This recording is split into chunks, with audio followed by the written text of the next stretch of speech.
Well, why don't we kick it off? So, hi everyone. My name is Michael Duff. I'm Stanford's Chief Information Security Officer. And guess what? I haven't used my Stanford password in nearly a year. And it feels great. It feels like the future. So here at Stanford, we're making passwords a thing of the past, and we're ushering in a new era of safer and simpler computing. And here's how we're doing it. It began about 7.5 years ago when I joined Stanford. I had a vision. I had a vision of strong authentication coupled with device posture checking at the application layer. I'll explain what that means, right? Well, we got started, and here we are. It took 6 years of work to do this, right? We got started about a year into my tenure here at Stanford, and we just got this rolled out not too long ago. So I'm excited to share with you what we're doing. But first, I want to talk about authenticators. Passwords are an example, right? How do we prove who we are when we're logging in? I want to start with examples of poor authenticators. One example is when you provide the secret as part of the authentication process. Classic example, your credit cards. When you use a credit card online, think about it. You're providing your credit card number, the security code, your name, address, all the information necessary to use your credit card. And think about how many sites have your credit card information. That's why credit card fraud is so rampant today, because you're providing all that information every time you use it. It's getting better with chips and things like that, but that's more for point of sale. Another example is when you use the same secret across multiple sites. So I'm not going to ask you to reveal yourself, but I'm sure all of us here have used the same password and logins across multiple websites. Why is that bad? Because any of those websites can get hacked. And if it gets hacked and they figure out your username and password on that website, they will immediately try it on hundreds of others. So it's well known that if your username and password gets compromised, typically within minutes, they're trying the same password and similar username on all banking websites, anywhere they can get money, right? Because that's usually the goal. And finally, is when the authenticator is really not an authenticator, but rather an identifier. Social security numbers, classic example. Social security numbers were never intended to be an authenticator. They're an identifier. They identify each one of us. But it turns out over time, there wasn't a good alternative. So we said, okay, well, let's kind of keep social security numbers secret and use those as part of an authentication process when we need to find out who someone really is. Well, we see how well that's turned out, right? I mean, all of our social security numbers, sadly, are widely available at this time. So that usefulness has really gone zero. So another way to look at it is if you think about the value of an authenticator, like its strength versus how many people know that secret. The maximum is when one and only one person knows it, you, right? That's when it has this maximum value. As soon as you share it with someone else, the value goes way down. And then as you share it with more and more people, like those credit card numbers across hundreds of websites, that value goes to zero. Right? So that's sort of some context behind the problem. So we offer here at Stanford, we offer for free for everyone Password Manager. Right? And the idea of a password manager is it stores your passwords. It helps you, it can even help fill them in when you're logging into a website, can fill them in automatically for you. And one of the benefits is, think about what we just talked about, where ideally use a different password for every website. That's where these really come in handy. Because none of us, I don't think, can remember 100 different passwords, especially good passwords. These are good at that. Right? That's what they're for. And if you go to passwordmanager.stanford.edu, you can download and use a password for free. Password Manager for free. Okay, well, incidents are catalysts for getting things done. So let's take a short trip along memory lane here. These are here at Stanford. I'm not sure how many of you were here in 2013 when we have what we call the big breach, summer of 2013. A nation state group from China, in the course of about 3 hours, started from basically zero to getting all of our passwords and exfiltrated them. All that happened in about 3 hours. By the way, it took us about 2 months to figure out what happened in its entirety. This was a big catalyst, as you can imagine. I was deputy at the time, and my charge at that time was to revamp the security program. And so I ended up going in front of President Hennessy and Provost Etchemendy and asking for about $14 million in incremental funding, and we walked out the door at $12 million. And so over the next 3 years after that, we were in the business of rolling out these major initiatives. And one of those is what we call two-step authentication. Probably more widely it's referred to as two-factor authentication. That's where you need something else besides your password to log in, like usually a mobile device, and it sends you a code and you type that in. This has been extremely effective here. In fact, there hasn't been a single case of a system protected by two-factor that's gotten compromised. Not a single case. So it works. But recently there have been reports with the government advising that multi-factor authentication is not rely upon. Right. So the comment is that there have been reports of weaknesses in two-factor, and yeah, I can talk about that for a moment. There's a couple different ways that can happen. The number one way is someone calls your phone company and says, "Hey, I'm Michael Duff. I've changed my card in here. Please update that for me." Oh, sure. Then they don't do a good job of authenticating you. They change it, and then your codes go to someone else's phone. Mm-hmm. So that's the most common attack right now. So that's the other. There are a couple other attacks. They're not as prevalent, but that's the number one. It's where you basically get the phone company to redirect your calls and messages to someone else. That's why we recommend using what's called duo push, and that's immune to that problem. What is that?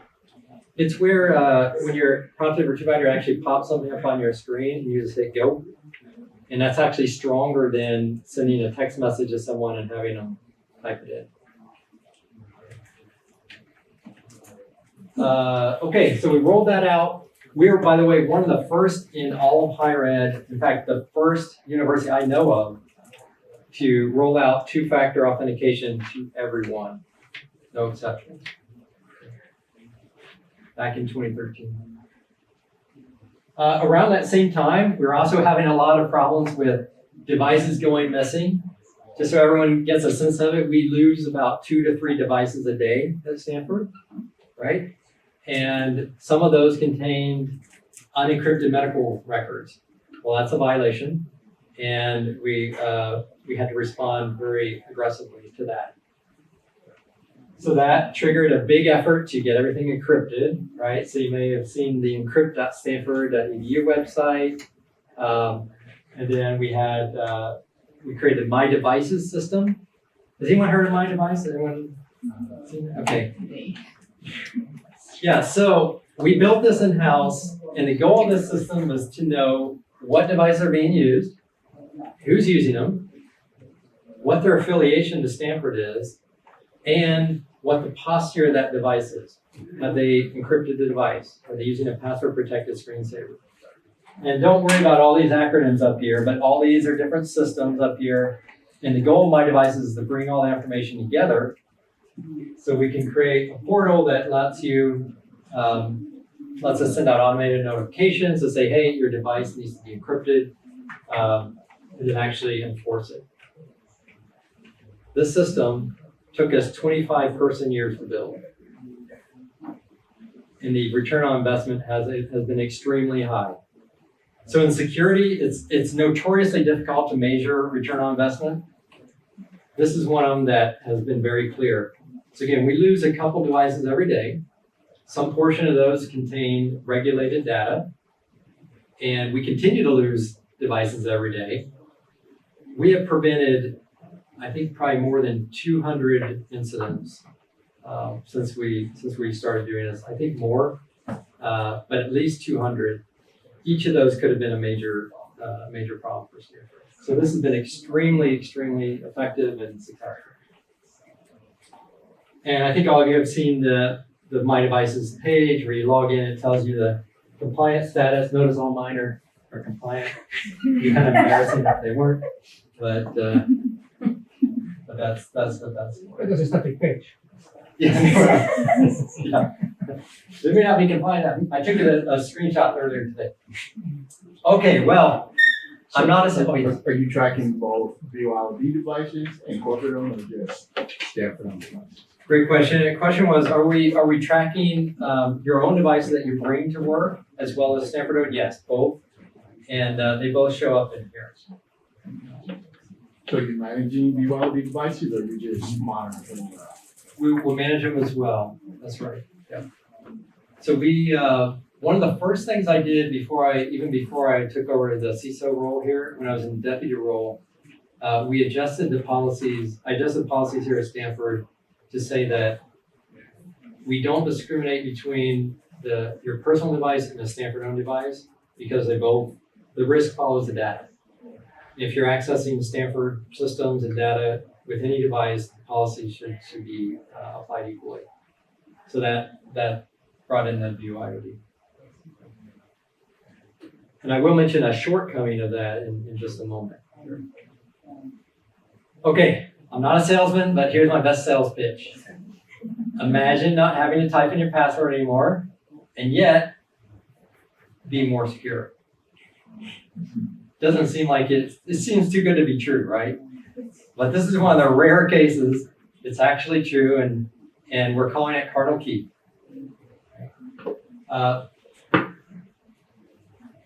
By the way, I do want to stop for a moment here and appreciate the aesthetics of this page. So I'm very big on branding, and I feel that in order for a security program to be successful, you have to make good first impressions. So look at this page. Doesn't that look like something you'd want to use when you your first impression? And then we've got our nice graphic here. If you go down the hall to the other side, you can pick up some keys that are in this shape, and I think we did an excellent job on the branding here. So why are we doing this? 4 main reasons. Number one, stronger authentication. That was one of my original goals, right? We're getting away from passwords. So we're not saying the secret every time. We're using something much stronger. I'll explain how it works. Does everyone know about phishing and what a big problem that is? In fact, it is our single greatest privacy and security risk today. And not by a little bit, by a long shot. Of all the threats that we face at Stanford, phishing is at the top of the list, again, by a large margin. Are we going to the Halloween party? Yes, that was a recent simulated phishing message we sent. Okay, another one, let's kind of get into the BYOD question. So we know that there are a lot of devices that are being used outside of Stanford, but using for like at your home. But we don't know anything about those devices. So they're not subject to My Devices. My Devices doesn't know about them. Now, fortunately, I think it's an 80-20 rule. I think we know about 80% of the devices that are used here, but another 20%, that's a big part. That's a big amount. Cardinal Key helps us identify all those devices, ensure that they're meet our security standards. So that'll close that gap. And finally, in my mind, the most important, we want to make people's lives easier. And having to type in your username and password every day takes a little bit of time. It's kind of annoying. Let's get rid of that. Right? So there are 3 integration points for a Cardinal Key. VPN. Anyone here use our VPN system? Okay. So if you, that's done. Web single sign-on, that's something that gives access to the vast majority of our services here at Stanford. That's done. The last remaining one is secure wireless. We're working on it, and pretty soon you'll be able to use your Cardinal Key, get right on our wireless network. It'll be a secure connection, and it'll be seamless. So let's see how it works. Okay, first of all, let's remind ourselves what the VPN experience is like without Cardinal Key, right? So first, you hit connect, right? And it's going to prompt you for your username and password. And then it asks you to do two-step. You type in that code, and then it gives you this kind of, little message, and then you're connected, right? It's a lot of steps, especially for people that connect to the VPN multiple times a day, right? Well, let's take a look at what it's like with Cardinal Key. Okay, so you start up, you hit connect. That's it. You're done. All right. And it really is that much better. Now, some of you might ask, well, why did we eliminate two-step? It's because we felt that Cardinal Key is strong enough for this to eliminate the use of two-factor. You'll notice we still require in other areas, but for VPN, we made the decision that getting on the network by itself, the risk was worth it. Okay, let's go to web logins. This is something we all do every day. Username, password, get prompted. And then every 90 days, we do two-step, right? By the way, remember, it's not here, but just a quick public service announcement. When you do two-step, there's usually a little box right here that says, remember me for 90 days. If you don't click that box, it'll ask you every day. If you click the box, you get 3 months for that machine. Okay, and then you log in. Cardinal Key. Let's say you go to check your mail first thing in the morning, you haven't logged in. You go straight in. Immediately. You don't have to do anything. Now, every 90 days, we're still going to ask you to do your two-step. Okay? But again, 99% of the time, you go straight in. By the way, that sure is nice on these guys. Right? Trying to type your username and password on these, pretty tough. Cardinal Key, go straight in. So how does that work when your device is lost or stolen? So if Right. Using this, it's pretty much open to whoever gets your device, right? It's a really good question. So again, just in case for those listening online, if you didn't hear the question, what happens now if you lose your device? Because your login is you're kind of always logged in essentially. And it's sort of the model that we have with our mobile devices. So if I unlock this device and I give it to Philippe, he can do everything. He can see everything. Personal photos, personal email, work email, everything. Because I unlocked it. But once I lock it, it's safe. So what we're relying on is the blocking mechanism of the individual devices. So laptops, mobile devices, that's where it's important to have that password protected screensaver, which my device is enforcing. So it's both parts are important. You hit the nail on the head there. So you're relying on the device security that the phone manufacturer will ensure. So recently it happened that iPhone, you could access the contact list and everything, even though the phone was locked. Yep.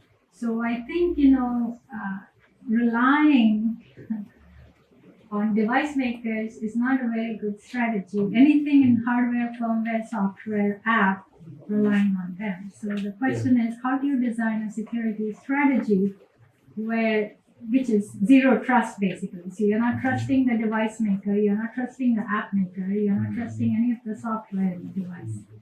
And that's the posture I think organizations should be taking. Yeah, that's a really good question. We're making trade-offs here. We're making trade-offs in the interest of user experience, but I think it's a good trade-off. The example you cited recently, you're absolutely right, but it only gave access to contact lists. You couldn't log into your Stanford account. But people use this kind of a thing, and there was a research which said that most people use very fixed pattern, and it takes less than 10 minutes to break this kind of Well, the other, blocking mechanism. yeah, the other, okay, and you're hitting on a really important, I'm glad you brought it up. So the other key thought here is, let's think about the risk model. What is the risk that someone's going to steal this device? Okay, now across Stanford, we get 2 or 3 a day, right? But the risk is low, and they're usually not going for your data, they're going for the hardware. They don't care what's on it, they wipe it and try to sell it as quickly as possible. Well, even if you get the thing stolen, if they try to re-register it in the iTunes store or whatever. Right. iCloud, It's- they'll recognize the. Yeah, there's a lot of it's protection. locked. Assuming that I report it. Right, yeah, that's. Yeah. Good point. So anyway, the threat model for that, now compare that to the threat that we face from the roughly 4 or 5 billion people on the internet who may try to get into my account and try to get into all of our accounts every single day. That threat is far, far greater, and that's the threat we're really focused on here. And the lost and stolen devices, that's where that screens, the lock and the facial. It's not perfect, but that's a far lesser risk than all the other people on the internet trying to get. So I just spent time with the Indian government and the Reserve Bank of India and several banks, and we put this forward that there is really the individual risk Right. and the systemic risk. So systemic risk is somebody that launches a remote attack and can basically get in the system and do everything. And the individual risk is largely the loss and stolen device. Except the case where somebody is targeted, a high value target. Right. And then, Yeah. Story. Different story. You're absolutely right. If you're targeted, then the thresholds go way up. But again, that's not the threat model we have at Stanford, and we have a few high value targets here, Uber. yeah, let's just say Uber. All right, let's move on. Let's talk to the rollout. How are we rolling this out? Well, it's a 3-phase approach. We've already done the first year. We put all the infrastructure in place again. And it took 6 years just to get to 5 years just to get to that. Right? All that my devices work, all that took years to put in place. And all that was a prerequisite. It took a year to get things specific to Cardinal Key. We're in the second phase now where we're rolling it out, trying to gain adoption, making improvements. And then the last phase is we'll ultimately require this. Here's what the supported platforms look like today. So you're going to notice some red X's here. And you might ask, Michael, how could you possibly roll something like this out that isn't all green checks across here? Well, my answer is, if we waited till all the boxes were checked green, we'd be waiting another year and a half. Meanwhile, look at the coverage we have and all that user experience benefit we can get today, right? And that's what we've done. So we rolled it out. We said, look, consider this a beta, consider it whatever you want to call it. It's not fully done, but the results are really impressive. So we officially rolled out in February. We consider a soft rollout. Again, we're not forcing anyone to do this. It's opt-in, right? And then how long does it take? It takes you about 60 seconds to set up a Cardinal Key. You go to the Cardinal Key website. It's going to ask you to log in, then password. It's going to do 2-step because we have to make sure that you're the right person at that time, and then you install it. Here's what it looks like. You have to enter one thing, whatever you want to call it. Doesn't matter. Whatever makes sense to you. All right? Type in a name there, hit continue, and then you download it, install it. It's really that easy. Now, when I think about Cardinal Key, 3 words come to mind: quid, pro, and quo. Right? So the incentives are your life gets much easier, right? And you get more protections against some of the threats that we know are very prevalent. Okay, well, what do we ask in return?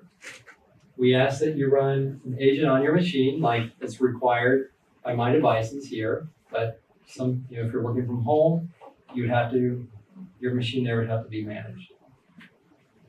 And that machine has to meet our cybersecurity standards. That's the trade-off. And so what happens when you do emulation for the personally managed device to be wild notice? What happens when you leave? When you leave, then you would probably unmanage your machine, and your Cardinal Key would, either way, your Cardinal Key is not going to work anymore because your account will be is terminated. But yeah, most people. What about that information that you may have stored either on your phone or your laptop or whatever device you have? Oh, well, we don't collect any of that info. We don't collect any personal information from the phone or any device. We collect the status of the device, the security status of the device. So there's like for, you get into your emails, so it's not locally downloaded. No. So there's no wipe if on my device if I leave by using this system.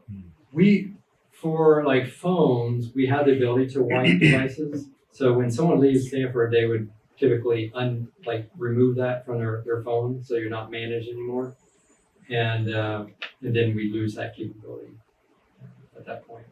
In fact, I believe that happens automatically. That they're called profiles. That those profiles are removed when someone leaves. So how secure is Cardinal Key? Like if a state goes after Stanford, like in that case that you said, they may be able to get around Cardinal Key. Oh yeah, absolutely. So if a state actor comes after us, then I usually show this like pyramid and 3 tiers of threat actors, and the bottom is sort of the script you download off the internet and run. You don't need any knowledge of security to do it. And that's our highest volume that we see. The next tier is organized crime, strongly motivated by financial gain. And that top tier, the ones that have the most resources and capabilities and time, we don't try to protect against the top of that tier. It's not reasonable. In fact, Stanford's endowment is about $28 billion right now. If Provost Drell said, Michael, here's $28 billion, protect Stanford against the top of that pyramid. Sorry, Provost, I can't do it. Not enough money. Right? So we don't try to protect against the very top of that. We try to be very practical we try to protect just above that organized crime level. And but I will share that attack, the state attack it started with 2 successful phishing. And this would have helped a lot with that. And we closed a lot of the holes. There were several holes in our program, and we closed almost all of them that I'm aware of. So generally, the problem with software is when you close old holes, you create new holes. Yeah, you're right. Very possible. You're absolutely right. But as we'll get into in a minute, this is based on fundamentally different technology, and it's solid. It's been around for more than 40 years. But first, I just want to mention something real quick. Remember how I talked about we had the problem with devices going lost and stolen that weren't encrypted? Well, I've learned over a long period of time, opt-in security doesn't work. Guess what? We had 2-factor authentication for years before I even got here. What was the adoption rate? About 3%. Anytime you don't require something, your adoption rate is typically between 3 and 5%. Well, guess what the adoption rate is now that we require 2-factor? 100%, right? That's all? 110%. So even when the benefits are overwhelmingly compelling, opt-in security doesn't work. So that's why we have to ultimately require the use of Cardinal Key. And that really gets to the second goal that we've had for our information security program, for years now, which is automated enforcement of standards wherever possible. Okay. How are we doing on the adoption? We announced it in February. Okay, all right. We announced it in February. As of yesterday, we have more than 1,800 people using it for web logins and more than 1,700 people using it for VPN. A lot of those are the same people, right? But I think these are good numbers, and it's exactly what I would expect. How big is the universe? The universe here is, we have about 60,000 active accounts. We have 110,000 are active. 110,000 open user accounts. Small percentage, again, exactly what we would expect, but still good numbers. A lot of people making their lives a lot easier. We're being used in more than 380 cities across the U.S. and 38 countries around the world using Cardinal Key. This is not my quote, but others have said Cardinal Key is life-changing, right? It's really interesting experience that once you start using this, if you get prompted for a username and password, it feels really weird and it feels really old. You're like, wow, really? I have to type in a username and password here? That's odd. Okay. This part of the presentation, we're going to get into a little more details. This is sort of how it works. I'm trying to keep it reasonably high level, but if you opened up a Cardinal Key on your computer, Cardinal Key is a file on your computer.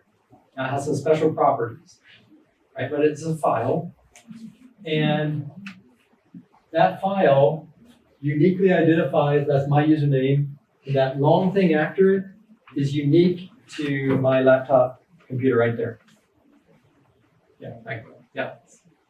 So that identifies that machine, right? Now, if you notice the date, Cardinal Keys are good for 5 years. So it takes you about 1 minute to set up, and you're good for 5 years. You have to do it for each device. So if I have a separate one here, separate one there, and I have an iPad for work. I have a separate Cardinal Key there. 1 minute each, I'm good for 5 years, probably will outlast the lifetime of this device. You should specify as the name of the key. This is not the key. The what?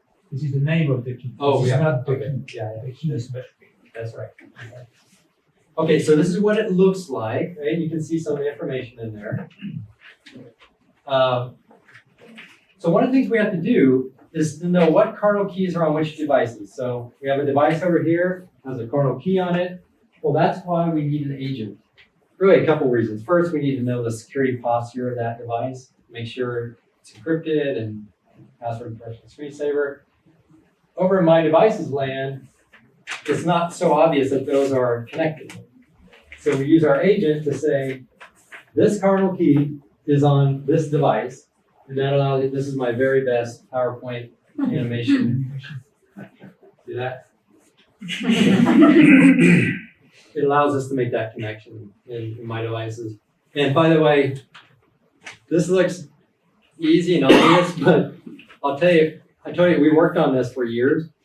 And for a better part of a year, we had this big whiteboard talking about how all the components of Cardinal Key were going to work. And in the middle, it's like one of those cartoons, like a miracle happens, right? There's a big question mark, and it was about this. And it took us quite a while to figure out, okay, what's the best process for matching these up, but we did it. And that's what the agent is for on the device. So if you go into My Devices, you'll see a Cardinal Key once you install it. Give it a couple hours to update, and then you can view all the details there. Okay, this is the last part, and this is the most technical part. So you're probably wondering, how does all this work? I've told you this magic, there's this kind of magic of being able to prove that you are who you say you are without providing the secret. This is the magic. It's called public key cryptography. You may not realize it, but you use this probably 50 times a day. Every time you go to just about any website now where it says like HTTPS or has a little lock on it, That's this. Every time you go to your bank website, almost every transaction you do uses this technology. Again, it's been around for more than 40 years.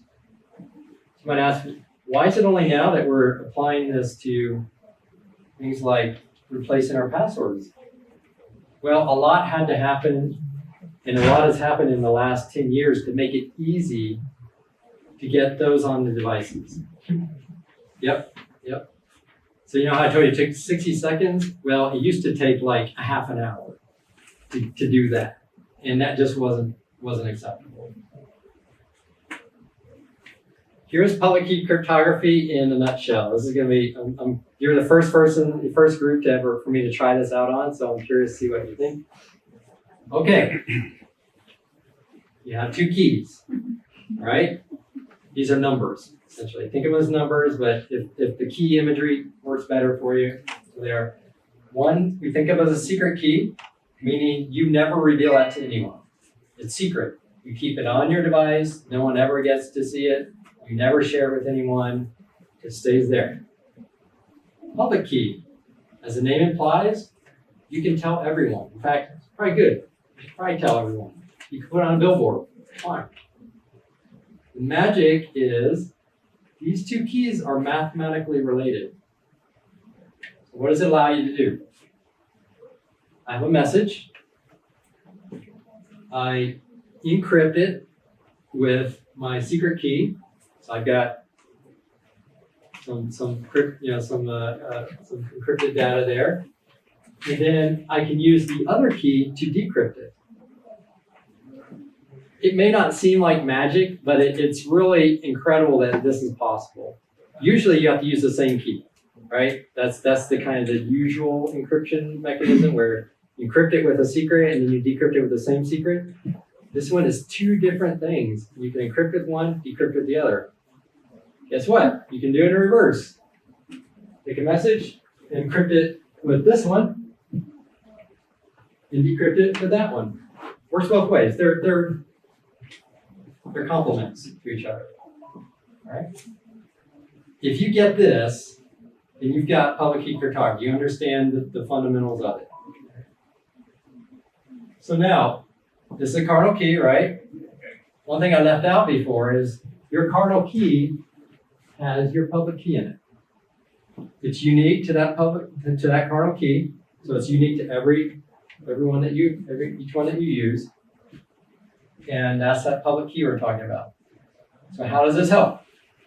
All right. Well, when you're logging in, the process of authentication, you're the client, and you're talking to a server, right? Like a web server, right? And you say, I want to log in, please. You send over your cardinal key, right? It has your public key in it. And the server says, good. Well, okay, I want you to prove to me you are who you say you are. So how can we do that? What's a good way? Well, we provided the public key. So the server says, I'm going to create a random challenge for you. Just a set of numbers, right? Long set of numbers. And I'm going to now encrypt it with the public key that you just gave me. So the server is doing that. Okay? So it generates this and sends it back. Well, guess what? Who's the only person in the world who can decrypt that message? The private key. Exactly. So we have the private secret key over here. We're the only one that can decrypt that message. Right? So we decrypt it, we send it back over, and the server says, do they match? Does this match what they sent me? Matches? Good. They've proved that they have knowledge of that secret key. That's how it works.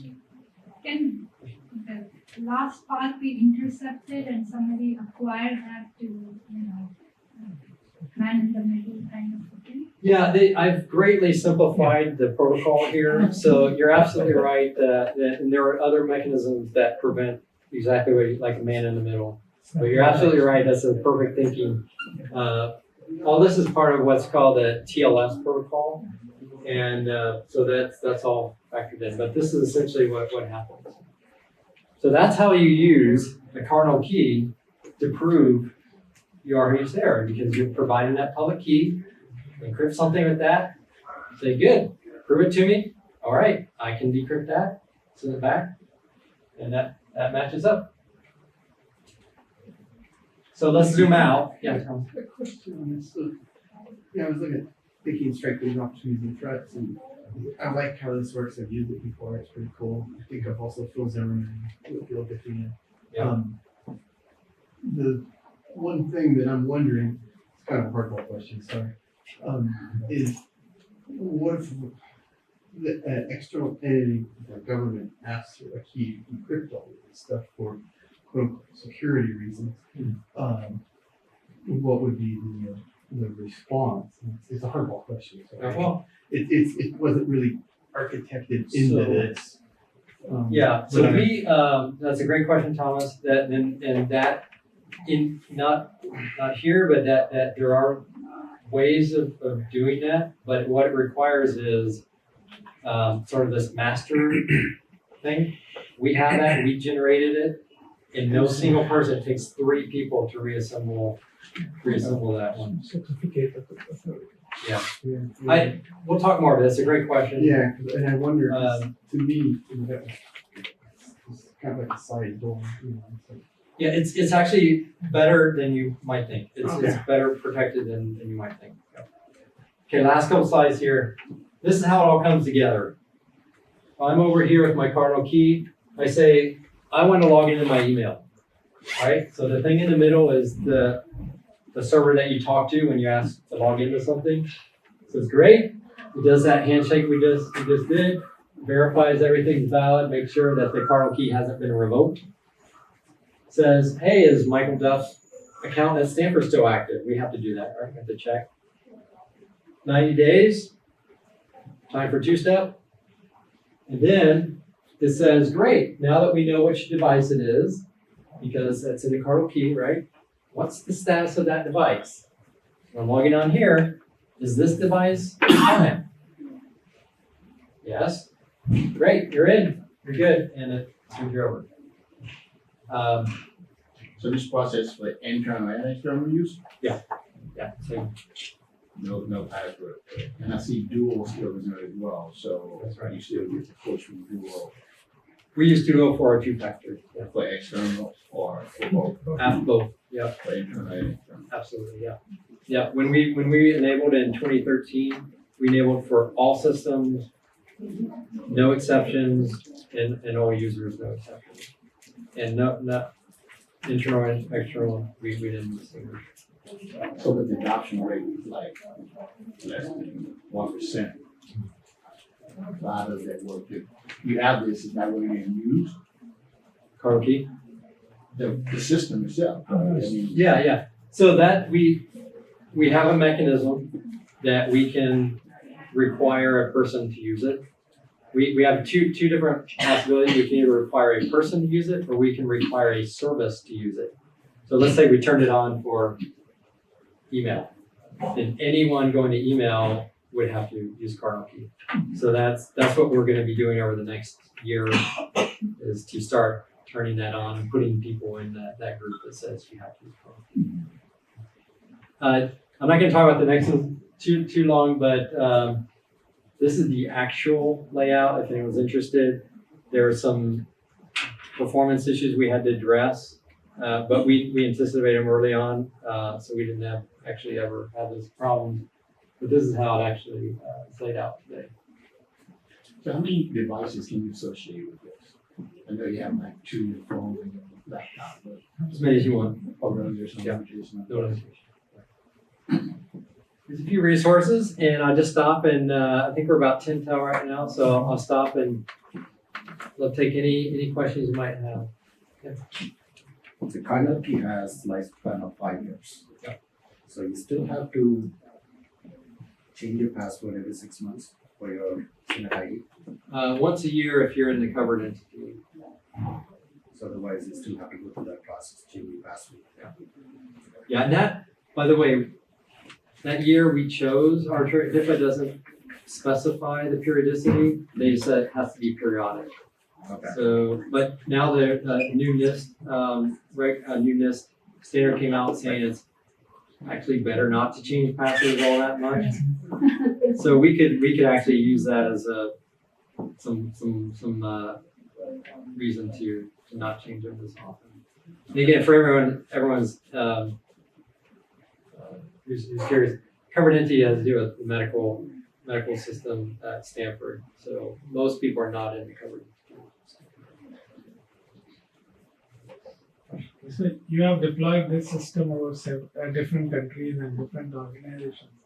The thing I see is like, if a state actor can crack this, and all of them are vulnerable, whoever has deployed it. So do you tweak it? I mean, you can tweak the public key or something like that. But do you tweak where it gets deployed in different places, or it's the same system everywhere? Troy just deployed this one place. There's just one, this place and VPN. Those are two places deployed. And this is a single, it's actually a small collection of servers, but those servers are all here. They're actually in Amazon, but we control them. So even though people are using Cardinal Key throughout the world, they all go back to that. What was the cost of the system for a user? Well, once implemented, the cost is zero essentially. But it took about 25 person years to build the infrastructure necessary for Cardinal Key. So I estimate that at maybe $10 million. So can this be replicated to other systems? Like, so this is like Stanford has like 3 different systems. Right. Yeah, so I know that the hospitals, so I connect closely with the hospitals, they're very interested in this. There are places where this is more effective in the sense that it works very well for web-based systems because they're all going through the same kind of login mechanism. It works great for VPN. But some applications don't use a single sign-on tool, and then if they can do what's called the client certificate-based authentication, great. But many don't, so that may limit the use. Shared devices too. Yeah, shared devices. That's a great point. Yeah, we really kind of designed this it's a device that you use, you're on your own, rather than something that like a kiosk that you might log into. I advise strongly against using a Cardinal Key on a kiosk. More questions? How do you prevent from people using such kind of kiosks? We really can't, but we can detect when multiple Cardinal Keys are on the same device. And we can also detect if someone manages to copy a Cardinal Key from one device to another. Again, that's contrary to our model, right? Right. Model is a unique Cardinal Key for every device. And it's almost always was done inadvertently. Like I get a new Macintosh and I copy everything over and it copies a Cardinal Key as well. But we detect that and we can advise the user. It doesn't automatically cancel that. It sees the wrong MAC number, but I understand why would it just knock itself out? Well, because in most cases, that's all it knows about is what the Cardinal, the identification provided by the Cardinal Key. Right. But when we know which computer it's on and we say, okay, this Cardinal Key's on 2 devices. Right now, the end state is that we'll probably automatically revoke that Cardinal Key. And that's probably the safest thing to do. Right now, we haven't taken that step. We could do it, but we haven't. And you don't verify against the MAC number every time you No, in fact, unless you happen to be on our network, we don't know your MAC address. But the app doesn't know, it doesn't check. Wow. It can't. It doesn't have a capability of doing that. When You don't do device connection? We don't. We don't do device fingerprinting. That's not necessarily unique to a device. But that would be a good way of saying, okay, last time you came in with this Cardinal Key, this was your kind of fingerprint. Now it's very different. That might be a sign that it's been copied over somewhere else. I have one question. we are talking about paper here. Now campuses are also seeing a lot of things, devices. And 2 years ago, there was a big breakdown in Massachusetts University. There are 5,000 streetlights, vending machines, all kinds of devices. They were not properly secured. And a hacker got in and blocked all of them. Now, the only way to restore the system would have been to physically go to each device and restore it, and some of them were not restorable. And the only reason they recovered was because hacker made a simple error and they were able to revert the systems back. So my question is, what is going on the connected infrastructure side of this? Yeah, and it's really separate from this. It's a great question. Is a different department than you? No, everything security is my responsibility. At least I'm accountable for it. Is that you right there? Yeah, that's me. It all falls up to me. So we actually did a big project here 3 years back now called FactNet, and that's where we really focus in on the IoT security, the SCADA and ICS devices. LBRE led that effort, and now we actually have good, better standards for every time a new building is built and how those are maintained. We segregate them onto separate networks, and if you visit the IoT security table in the expo area, Tim Collier will tell you more about what steps we're taking. But it is a bottom line. Most of those devices I consider unsecurable, and they have to be they have to be insulated onto a separate network with good egress filtering, great monitoring, and that's really, in many cases, the best we can do as consumers of those. Would you be prepared to be proven wrong about that? Yeah, I'd love it. Yeah. All right, round of applause, please.